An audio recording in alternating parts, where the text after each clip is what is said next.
Rembrandt painted this portrait of the sampling officials in 1662. Sampling officials were men who checked the quality of laken cloth, a fine woolen fabric. To compare the quality of this cloth, they used samples, because of course the quality determined the price, and quality not only determined the price of the Drapers' Guild could ask for the cloth, but it also safeguarded the reputation of the cloth sold in Amsterdam. Sampling was an important task, as you can tell from this picture.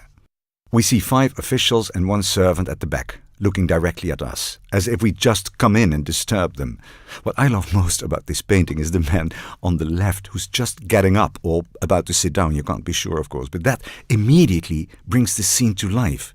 And the man in the middle with his hand resting on the book reinforces that, as if he's saying, "Come on, guys, let's keep our mind on the job in hand."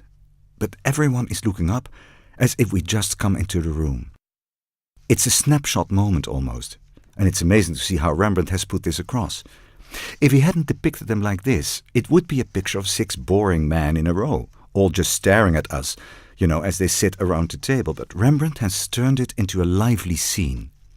The hats they're wearing are also interesting. They were in fashion when this portrait was painted, and they were made of beaver hair, which was imported from the Baltic states and from Canada. This hair was then mixed with hair from other animals, such as rabbits and camels, but they were pretty expensive nevertheless. And those flat collars came after the rough collars. But now let's get back to the staging, the composition, because that table, of course, is an important element in this painting. In fact, the painting has not been hung in the correct position here at eye level. It makes the table seem a little strange, as if it rises up. It takes up far too much space.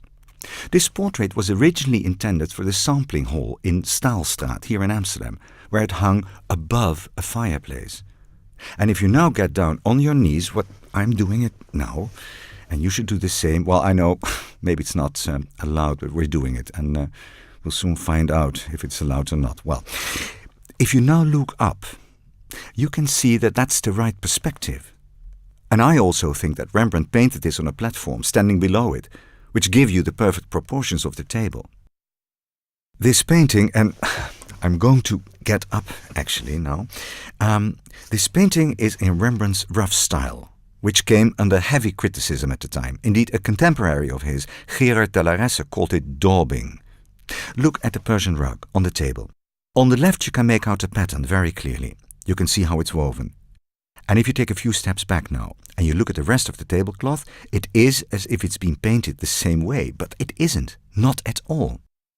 Get up close again and look at the tablecloth. The right-hand side on the extreme right and the edge hanging down, the brushwork is very rough. And Rembrandt didn't concern himself with trying to paint the tablecloth true to life, because of course the painting is not about the tablecloth, it's about the men's faces.